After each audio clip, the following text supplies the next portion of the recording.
Taking a look now at anti-ICE protests here in Washington state. KOMO's Joel Marino's live with some of the differences between places like Portland and what we're seeing here in Seattle. Joel? Yeah, Mary, there were a string of violent confrontations right here a few months ago, but as you can see, it is business as usual at the downtown Federal Building. This is where immigration court is held. However, there are several local ICE facilities, one in particular in Tacoma, where activists have held peaceful vigils for years.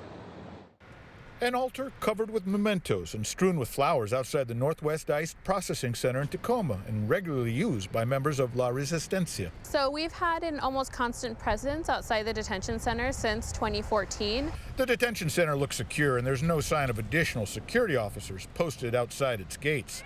That's unlike the facility in Portland, where protesters regularly clash with federal agents and conflicts result in multiple arrests. It has happened in Seattle as well. 4 months ago, a string of aggressive, disruptive actions took place outside the Henry M. Jackson building when protesters blocked entrances, burned an American flag, and lit fires. It's pent-up anger for a lot of people over these years of their system failing them. I think it makes sense that people are extremely angry to the point in which they want to be able to show some level of violence. In recent weeks, other protests outside the ICE field office in Tukwila have been nonviolent, while still focused on denouncing the immigration crackdown. But all that could change in an instant.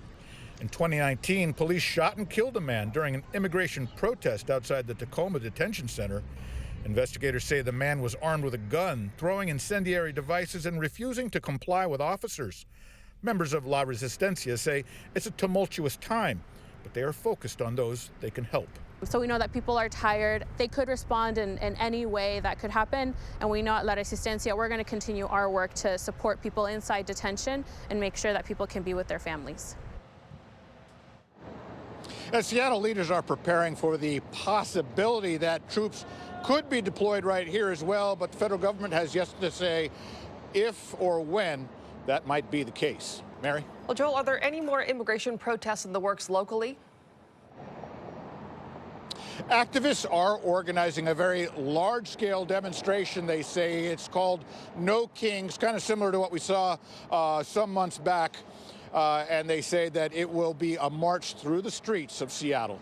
Mary? Joel, thank you. And stay with KOMO News as we follow the latest developments on the federal troop deployments in Chicago and Portland. You can always find the newest information online. Just go to KOMOnews.com.